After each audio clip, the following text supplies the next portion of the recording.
Greetings and welcome to English 102 online at South Seattle Community College.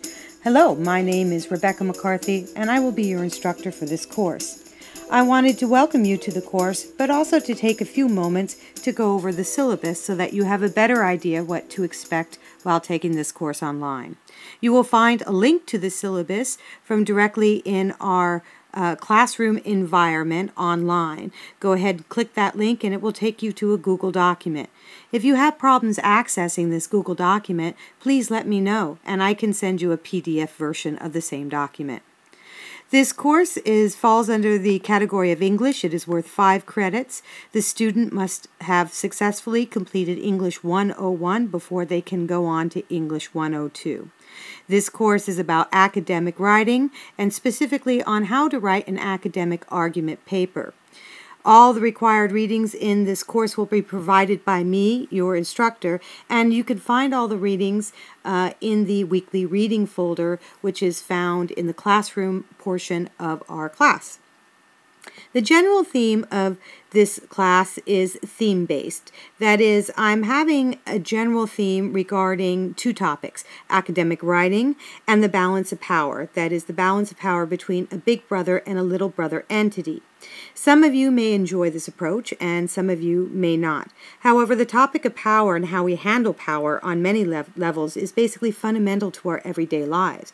Power is everywhere and we are constantly dealing with power. So it does help us to learn how to deal with those situations. So we will be examining power, dealing with relations between people, government and people, parents and children, and so on and so forth. We will read many classical texts, including the book 1984, and we will also view many articles and internet articles and videos online. For this class, because it is an online class, there is certain technology that you will need. First thing you're going to need is a Google address or Gmail address. Now, South Seattle Community College offers students the ability to sign up for a particular southseattle.edu email address that will link you to Google applications, and that is fine if you would like to do that. If you already have a Gmail account and you have access to Google Documents, then you are fine. The other thing to remember about is that this is an online class, so it is expected that students will have a reliable internet and computer access. If for some reason a student loses the internet or the computer access, I cannot give credit for work that has not been done because of this technological problem. So I always suggest that students find a plan B because it really is the responsibility of all of us to make sure that we have access to the technology that we need in order to take an online course. Some possible plan Bs include using the computers and the internet at the South Seattle Community College campus. There are many computers available on the campus and especially in the library, and students should take advantage of that opportunity. You also may look to a friend or family member who might be nice enough to let you borrow their computer or use their internet access should something happen to your own. Finally, local libraries throughout offer people the access to computers and to the internet, and you can sign up to use them for a certain amount of time in order to complete assignments. Just make sure that you have a plan B in mind and ready to implement should something go wrong, because I guarantee you there is a good chance, Murphy's Law and everything, that something will go wrong. You will also want a good dictionary and a book on writing basics, especially with grammar and punctuation for this course. Let me give you the course description and the overview as it is stated officially. English 102 is a continuation of the writing instruction sequence that emphasizes developing the critical thinking, reading, and writing skills necessary for academic success. A major part of this class focuses on how to do research and how to include sources in your writing. Equally important is the understanding that good writing is not simply the receptions of things learned, but also includes an analytical and persuasive element. Therefore, you will incorporate both research and analysis. Also central to this class is the understanding that college writing is almost always in response to existing texts, which is why the class includes the reading, discussions, and analysis of various essays and articles.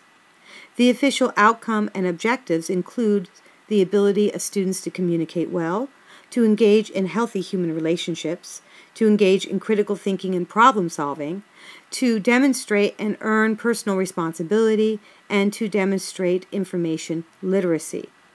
The ultimate objectives in this class are the following: to develop and refine your abilities to formulate and support an analytical argument, to strengthen your critical thinking and writing skills through analytical reading and writing assignments, to be aware of your audience, to learn to use various library resources to find information, to develop your research skills so that you will be able to effectively use source materials to write full-length research papers, to master content research format. Now let me take a few moments to go over the assignments in this class. Generally, the assignments are as follows, with one of the largest assignments up first. The first assignment is your final paper, and this is going to be an academic argument paper, and this is the quote-unquote big paper for the class. Students will basically make a claim and then be able to support that claim in a persuasive argument. This paper is created in such a way that it is scaffolded throughout the class. That means we do a little bit towards finishing this project in every single week of the class, from developing research questions to writing a rough draft to peer review to doing an outline. Each section of this assignment is going to be quartered off week by week. Another assignment you will confront are the reading assignments and also the syllabus quiz. The syllabus quiz is basically designed to help you be better familiar with not only what's in the syllabus but the expectations for this course. Reading, of course, is important because it's going to give us a background on all the information that we will be discussing in the class. There are also weekly writing assignments. Some weekly writing assignments include the assigned reading annotative bibliographies, and this is a bibliography, annotated bibliography, a way that we summarize what we have read each week. There will also be a MLA, a Modern Language Association Citation and Plagiarism Workshop. We will also have assignments where we start to learn how to write for different media and different audiences. There will be an overall annotated bibliography that will be due for your final academic argument paper in this class. You will also be required to do an outline for the final academic argument paper. And every week we have discussion threads and posts. One discussion thread per week normally.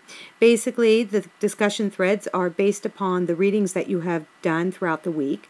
I expect that you have completed your reading assignment by Wednesday, and so by Wednesday you need to post your first post in the discussion area answering any questions that I have posed. After that, you're going to be asked to respond to 2 different classmates and your instructor should I ask you a follow-up question or give you a follow-up comment. All students are required to participate in the discussion 3 separate days of each week. The reason I do this is because we can't have a discussion if we do it all in one day, or if students wait till the very last day of the week in order to submit their feedback in the discussion forums. Because this is an online environment, we have to make certain adjustments, and the best adjustment I can make to make sure that we all are on the same page is to make sure that we all post at least 3 times each week. I often respond to students in the discussion posts, and I do expect that you will respond back to me should I leave you a comment. Now, students sometimes will email me, question me, ask me if I can give them extra credit. And in general, I do not believe in extra credit. And the reason I don't believe in extra credit is because it becomes a crutch for students. If a student doesn't like a particular assignment, they can forego that assignment to do the extra credit. Or it allows them to be a little bit lazy and to not take care of all work that needs to be done with the knowledge that extra credit is available. Further, I think it is unfair to offer one student extra credit but not to offer it to the entire class. Occasionally, I may offer extra credit, and this is only when I find an extraordinary educational opportunity which actually reflects what we are studying in class. Under that particular circumstance, I will let everybody know that an extra credit opportunity is coming about, how much points that extra credit is worth, and the timeline the student has to complete the extra credit. Please do not email me about extra credit opportunities. Unfortunately, if you do, my answer will simply have to be no. In the syllabus, you will also find the South Seattle Community College grade percentage and GPA chart, which is a helpful tool for all students. I also have comments about participation and absences and which assignments are accepted late and which assignments I cannot accept late in this class. You'll want to take a few moments to review those things so that you are familiar should something go wrong. In the syllabus, I also have my general grading policy and how I feel about plagiarism, which is I don't like plagiarism at all. And I really dislike having to write a student up for plagiarism. So although we're all going to make an agreement that nobody will plagiarize, do take a few minutes to look at the consequences of plagiarism in my class. Basically, I have a 3-strike rule. It's a 3-strike rule that you will want to be familiar with. The syllabus also has important information about how to get a hold of your professor. For me, you'll want to get a hold of me using email, or you can try to get a hold of me on social media, either Twitter or Google+. I give you links to both my social media accounts should you want to get a hold of me that way. I also have a really good professional email format, and I encourage all students to use this when they email me or email each other.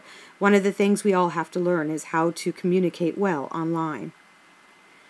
The syllabus also has information about documented disabilities or any accessible issues you may have. If you find that you do have accessibility issues with the online environment, please make sure to shoot me an email so that we can talk about what we can do to help aid you in this course and give you opportunities for success.